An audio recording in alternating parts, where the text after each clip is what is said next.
नमस्कार साथीहरु। आज हामीले मैट्रिक्स को एकदमै डिटेलमा चाहिँ च्याप्टर स्टार्ट गर्ने छौं। अब त्यसको लागि चाहिँ हामीलाई सानो बेसिक कुराहरु चाहिँ थाहा हुनु पर्ने हुन्छ। जस्तै स्क्वायर मैट्रिक्स भनेको number of row and number of column चाहिँ इक्वल भयो भने हामीले के भन्न मिल्छ, स्क्वायर मैट्रिक्स भन्न मिल्छ। जस्तै स्क्वायर मैट्रिक्स भनेको यहाँनिर मैले एउटा एक्जाम्पलको रूपमा एबीसीडी मानिरहेको छु। यहाँनिर के छ, दुईटा रो अनि दुईटा कलम छ। अब रो र कलम कस्तोलाई भन्छ त, यसलाई हामीले एबी लाई हामीले रो भनिन्छ भने ए र सी लाई हामीले के भनिन्छ, कलम भनिन्छ है त। दुईटा रो दुईटा कलम यदि के छ भने बराबर रो बराबर कलम दियो भने हामीले के भन्न मिल्छ, स्क्वायर मैट्रिक्स भन्न मिल्छ। तीनटा रो तीनटा कलम भयो भने अथवा चारवटा रो चारवटा कलम भयो भने हामीले स्क्वायर मैट्रिक्स भन्न मिल्छ। ल त्यस्तै गरी हाम्रो आउँछ रो मैट्रिक्स। रो मैट्रिक्स भनेको लाइनमा, जस्तै यहाँनिर हाम्रो के छ, रो कतिवटा छ, एउटा छ, अनि कलम कतिवटा छ, तीनटा छ। अर्डर पनि हामीले लेख्दियौं, त्यो भनेको 1 into 3 हैन। कलम मैट्रिक्समा यहाँनिर के छ, तीनटा रो र एउटा कलम। त्यस्तै गरी अब रेक्टेंगुलर मैट्रिक्स भनेको हाम्रो number of row and number of column equal भएन भने हामीले त्यसलाई के भन्न मिल्छ, रेक्टेंगुलर मैट्रिक्स भन्न मिल्छ। ल त्यस्तै गरी फेरि हाम्रो आउँछ transpose of a matrix. Transpose of a matrix भनेर यहाँ मैले लेट ए भनेर एउटा एक्जाम्पल एबीसीडी भनेर राख्दिएको। जस्तै ट्रान्सपोज अफ मैट्रिक्स भनेको के हो भने यदि रोबाट कलममा चेन्ज गरिदियौं भने, जस्तो यो एबी भनेको रोमा छ हैन, कलम भनेको हामीले यहाँनिर कलममा चेन्ज गरिदियौं, त्यो भयो के भयो, यदि रो को कलममा कलमको रोमा गयो भने हामीले के भन्न मिल्छ, त्यसलाई ट्रान्सपोज अफ अ मैट्रिक्स भन्न मिल्छ। त्यस्तै गरी यहाँनिर के छ, सीडी सीडी पनि रो वाइज छ भने यहाँनिर के आइदियो, कलम वाइज आइदियो। यहाँनिर हामीले ए ड्याश अथवा यसलाई ए बारले पनि जनाउने गर्छौं, अथवा ए को पावरमा टी भनेर पनि जनाउने गर्दछौं। ल अब यो कुराहरु त भइहाल्यो। अब यस पछाडी हामीले स्टार्ट गरौँ मैट्रिक्समा मल्टिप्लिकेसन र एडिसन हामीले कसरी गर्न मिल्छ। ल जस्तै अब यहाँनिर एउटा एक्जाम्पल 1 2 3 4, पहिला सेम अर्डरको गरौँ। जस्तै यहाँनिर 2 into 2 छ, अनि यहाँनिर ल 1 4 3 1 एक्जाम्पल त जहिले नै आइयो। ल 2 into 2 मैट्रिक्सको यता पनि के छ, 2 into 2 मैट्रिक्सको छ। अब मैट्रिक्समा हामीले मल्टिप्लिकेसन कसरी गर्छौं भने हामीले डाइरेक्ट मल्टिप्लिकेसन गर्न मिल्दैन। जस्तै हामी नर्मली 1 into 1 हुन्छ होला, 2 into 4 हुन्छ होला, 3 into 3 into हुन्छ होला, 4 into 1 हुन्छ होला भनेर सोच्छौं नि। त्यसरी हामीले डाइरेक्टली मल्टिप्लिकेसन चाहिँ गर्नु मिल्दैन। यसमा के हुन्छ भने हाम्रो रोले केलाई मल्टिप्लाई गर्छ, कलमलाई मल्टिप्लाई गर्छ। जस्तै हामीले यसलाई के मिल्छ भने लेख्न मिल्छ भने 1 into 1 हैन प्लस 2 into 3 हैन। फर्स्ट रोले फर्स्ट कलमलाई मल्टिप्लाई गर्छ। त्यस्तै गरी फर्स्ट रोले फर्स्ट कलमलाई मल्टिप्लाई गरेर सकाएपछि हामीले के गरिन्छ, फर्स्ट रोले सेकेन्ड कलमलाई मल्टिप्लाई गर्छ भनेको 1 into 4 प्लस 2 into 1, यो पनि सक्यो। त्यसपछि हाम्रो फर्स्ट रो सकेपछि अब हामीले के गर्छौं त, सेकेन्ड रोलाई लिन्छौं। त्यस्तै गरी फेरि फर्स्ट कलमलाई मल्टिप्लाई गर्छौं, 3 into 1 प्लस 4 into 3। त्यस्तै गरी सेकेन्ड रोले सेकेन्ड कलमलाई भनेको 3 into 4 अनि 4 into 1। अब यो मल्टिप्लिकेसन गरेर एडिसन गरेर हामीले भ्यालु जे हुन्छ त्यो लेख्न मिल्छ। ल यो भनेको कति भयो त, तिम्रो छ 6 plus 1 भनेको 7, अनि 4 plus 4 into 1 4 4 plus 2 भनेको 6। ल 3 4 ते 12 12 3 15, त्यस्तै गरी 4 ते 12 12 4 16। ल यो पनि के आउँछ त, 2 into 2 मै आउँछ हैन।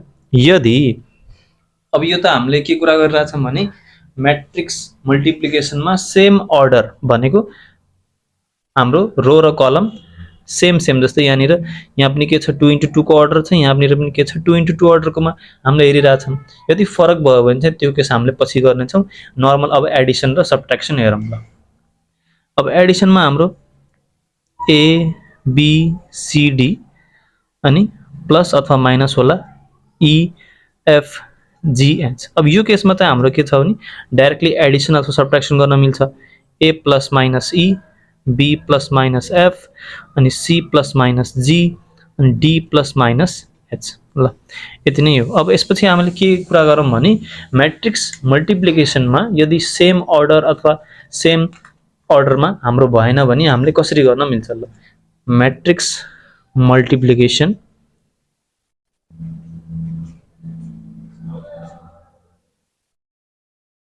ल अब जस्तै हाम्रो यहाँनिर एउटा एक्जाम्पल लिगौँ 2 into 3 को हैन, अनि यहाँनिर अर्को एक्जाम्पल लिगौँ 3 into 2 को। के भयो के अहिले एकछिन काम गर्दिनु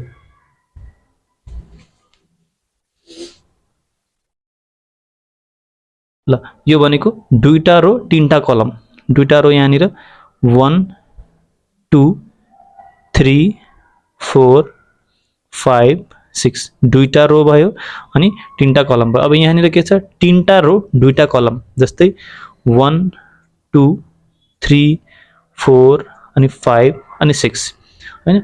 अब हामीले यहाँनिर के लेख्यौँ भने यहाँनिर दुईटा रो तीनटा कलम लेख्यौँ, यहाँनिर तीनटा रो दुईटा कलम लेख्यौँ। अब हाम्रो मैट्रिक्स मल्टिप्लिकेसन कसरी पोसिबल हुन्छ भने यदि यो पछाडिको हाम्रो के हुन्छ जहिले पनि कलम हुन्छ हैन, अनि अगाडिको हाम्रो जहिले पनि के हुन्छ रो हुन्छ। यसमा पनि त्यही नै हो, यसमा अगाडिको रो हुन्छ पछाडिको कलम हुन्छ हैन। यदि अगाडिको मैट्रिक्सको कलम र पछाडिको मैट्रिक्सको रो म्याच गरेछ भने हामीले के भन्न मिल्छ मैट्रिक्स मल्टिप्लिकेसन इज पोसिबल भनेर भन्न मिल्छ हैन। मैट्रिक्स मल्टिप्लिकेसन पोसिबल हो भने हाम्रो रिजल्टेन्ट मैट्रिक्सको आन्सर केमा आउँछ त 2 into 2 मा आउँछ है त। मैट्रिक्स मल्टिप्लिकेसन गरेर हेरौँ अटोमेटिकली थाहा भइहाल्छ। ल के गर्थ्यौँ हामीले यो रोले केलाई मल्टिप्लाई गर्थ्यौँ यो कलमलाई मल्टिप्लाई गर्थ्यौँ। ल गरौँ, जस्तै 1 into 1 plus 3 into 3 plus 5 into 5 हैन त। त्यसपछि फेरि यही रोले केलाई मल्टिप्लाई गर्ने हो अर्को कलमलाई, सेकेन्ड कलमलाई भनेको 1 into 2 plus 3 into 4 plus 5 into 6। त्यस्तै गरी अब सेकेन्ड रोको पालो आयो, सेकेन्ड रोले केलाई गर्ने फर्स्ट कलमलाई गर्ने 2 into 1 plus 4 into 3 plus 6 into 5। अब त्यसै गरी फेरि सेकेन्ड रोले सेकेन्ड कलमलाई मल्टिप्लाई गर्नु पर्यो 2 into 2 plus 4 into 4 plus 6 into 6। अब जे हाम्रो रिजल्टेन्ट आउँछ नि रिजल्टेन्ट कति आयो त दुईटा रो दुईटा कलम भनेको 2 into 2 है त। अब यदि हामीलाई यहाँनिर कुनै पनि मल्टिप्लिकेसनमा मैट्रिक्समा हैन यहाँनिर 2 into 3 लेख्यौँ अनि यहाँनिर पनि हामीले 2 into 3 कै अर्डरको हामीले मैट्रिक्स लेखिरहेछौँ भने त्यो मैट्रिक्स मल्टिप्लिकेसन पोसिबल हुँदैन हैन त। किनभने पछाडिको अगाडिको मैट्रिक्सको कलम र पछाडिको मैट्रिक्सको रो म्याच गरे छैन। त्यही भएर यो केसमा हामीले के भन्न मिल्छ भने matrix multiplication is not possible भनेर हामीले भन्न मिल्छ। हामीले के याद गर्नु पर्यो भने हाम्रो अगाडिको मैट्रिक्सको कलम र पछाडिको मैट्रिक्सको रो म्याच गरेछ भने अर्डर म्याच गरेछ भने ठ्याक्कै हामीले के गर्न मिल्यो यहाँनिर मैट्रिक्स मल्टिप्लिकेसन पोसिबल हुन्छ भनेर भन्न मिल्छ। जस्तै यो अर्डरमा हामीले हेर्यौँ भने यो 2 into 3 को अर्डर थियो, यहाँनिर 3 into 2 को अर्डर थियो। पछाडिको हैन अगाडिको मैट्रिक्सको कलम र पछाडिको मैट्रिक्सको रो म्याच गरिरहेछ भनेको 3 छ, यहाँ पनि 3 छ भने हामीले मैट्रिक्स मल्टिप्लिकेसन पोसिबल भयो र हामीले आन्सर पनि निकाल्यौँ। तर यो केसमा के छ भने यहाँनिर 3 छ यहाँनिर 2 छ, मिलेन भने हामीले यहाँनिर मैट्रिक्स मल्टिप्लिकेसन पोसिबल हुँदैन र हामीले आन्सर निकाल्न पनि सकिँदैन। ल अब त्यस पछाडि अरू कुरा गरौँ, सानो सानो कुराहरूबाट स्टार्ट गरौँ, डिटर्मिनेन्टको कुराहरू गरौँ। ल डिटर्मिनेन्ट भनेको के हो? डिटर्मिनेन्ट भनेको जस्तै हामीले ए अब मोडुलस त भन्न मिल्दैन, यो हाम्रो डिटर्मिनेन्टको साइन हुन्छ हैन। ल जस्तै यहाँनिर एउटा एक्जाम्पल लिएँ मैले, यहाँनिर लेट पहिले यसलाई ए भनेर मानौँ। ए भनेको 1 2 3 4 छ भने यसको हाम्रो डिटर्मिनेन्ट कसरी निकाल्न मिल्छ त? जस्तै 1 into 4 क्रस मल्टिप्लाई गर्ने, यसले 1 ले 4 लाई मल्टिप्लाई गर्ने अनि त्यसपछि बीचमा जहिले पनि माइनस साइन अनि 2 into 3 2 into 3 हैन। यो मैट्रिक्स मल्टिप्लिकेसन गर्दाखेरि कति भयो 1 into 4 भनेको 4 माइनस 2 into 3 भनेको 6, यो भनेको -2 हुन्छ। -2 भनेको हाम्रो कति आयो त डिटर्मिनेन्ट आयो। यसलाई हामीले therefore a determinant is equals to -2। फेरि यो मोडुलस साइन भनेर -2 आएकोलाई पोजिटिभ 2 चाहिँ बनाउन भएन। ल अब त्यसपछि फर्दर केही एक्जाम्पलहरू गरौँ हाम्रो डिटरमिनेन्टको। लेट ए भनेको हाम्रो 4 -5 3 -5 छ भने कसरी मल्टिप्लिकेसन गर्ने त? 4 इन्टु -5 अनि माइनस साइन हाम्रो जहिले पनि यही नै हुन्थ्यो, अनि 3 इन्टु -5 यो भनेको 4 इन्टु -5 भनेको -20 माइनस साइन जहिले पनि, अनि 3 इन्टु -5 भनेको हाम्रो कति आउँछ? -15 आउँछ। यो भनेको -20 प्लस 15 भनेको -5 आउँछ। यसको डिटरमिनेन्ट कति आउँछ त हाम्रो? -5 आउँछ। यो त हामीले के सिक्यौँ? 2 इन्टु 2 को डिटरमिनेन्ट कसरी निकाल्छौँ भनेर सिक्यौँ। अब हाम्रो डिटरमिनेन्ट कसरी पनि निकाल्न मिल्छ भने 3 इन्टु 3 को म्याट्रिक्सको पनि निकाल्न मिल्छ। Determinant of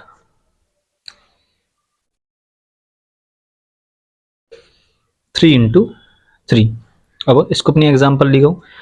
1 2 3 4 5 6 7 8 and 9। ल अब मेरो एलिमेन्टहरू यहाँनिर कस्तो वेमा हुन्छ त? Plus minus plus minus plus, अल्टरनेटिभमा एउटा प्लस छ भने अर्को नेगेटिभ हुन्छ। यहाँनिर प्लस माइनस प्लस। अब कसरी गर्ने त?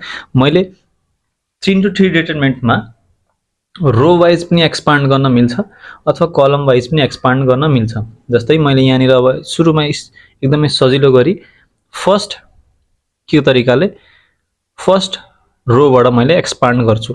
अब एक्सपान्ड गर्ने बेलामा जुन हामीले यो एलिमेन्टहरू लिन्छौँ नि, सुरुको प्लस, त्यसपछि लिँदाखेरि नेगेटिभ, त्यसपछि फेरि प्लस। यदि हामीले कलम वाइज लिएको भए के हुन्थ्यो? 1 त्यसपछि -4 त्यसपछि 7 हुन्थ्यो। यदि हामीले सेकेन्ड कलम वाइज लिएको भए सुरुमा नेगेटिभ त्यसपछि प्लस त्यसपछि नेगेटिभ हुन्थ्यो। ल यो कुरा चाहिँ पछाडि आउँदै गर्छ। हामीले नर्मली डिटरमिनेन्ट निकाल्न सिकौँ।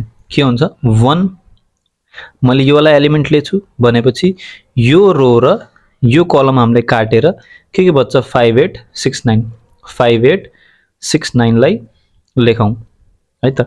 त्यस पछाडि अब हाम्रो यो रो वाइज एक्सपान्ड गरिरहेछ भने पहिला 1 आउँछ, त्यसपछि के आउँछ? 2 हैन। 2 पछि अगाडि साइन के हुनु पर्यो? माइनस साइन हुनु पर्यो हैन। त्यसपछि हामीले के लेख्छौँ त? अब यो रो र यो कलम काट्दाखेरि हाम्रो के बच्छ? 4 7 6 र 9। ल यो लेखौँ 4 7 6 र 9 लाई लेखौँ। त्यसपछि प्लस के त? 3 हैन त। यो भनेको फेरि फर्स्ट रो हामीले काट्छौँ र थर्ड कलमलाई काट्छौँ। के बच्छ? 4 5 7 8। ल 4 5 7 8। अब यो त हाम्रो के थियो भने 2 इन्टु 2 डिटरमिनेन्टको जस्तै सेम हो। 1 as it is 5 into 9 -6 into 8 अनि -2 4 इन्टु 9 -7 इन्टु 6 हैन। त्यस पछाडि अब हामीले +3 अनि 4 इन्टु 8 -5 इन्टु 7।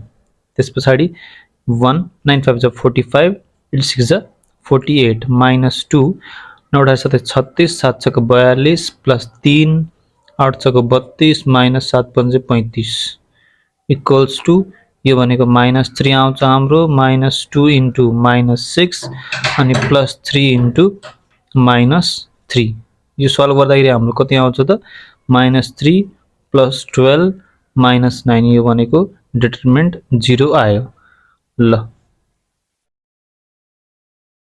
अब यो त हामीले डिटरमिनेन्ट केबाट एक्सपान्ड गरेको हो? रो एक्सपान्डिङबाट गरेको हो, R1 बाट एक्सपान्ड गरेको हो। हामीले C1 C2 C3 जुनबाट पनि एक्सपान्ड गर्न मिल्छ अथवा R1 R2 R3 बाट एक्सपान्ड गर्न मिल्छ। त्यो कुराहरू हामीले चाहिँ पछि सिक्ने छौँ। आजको लागि म्याट्रिक्सको लागि चाहिँ यति नै पढौँ। नेक्स्ट टपिकमा चाहिँ मैले यसको डिफ्रेन्ट टाइपको क्वेसनहरू चाहिँ स्टार्टिङमा गर्नेछु। ल आजको यति भन्दै आज चाहिँ बिदाबारी चाहन्छु। धेरै दिन होला साथीहरू, धन्यवाद।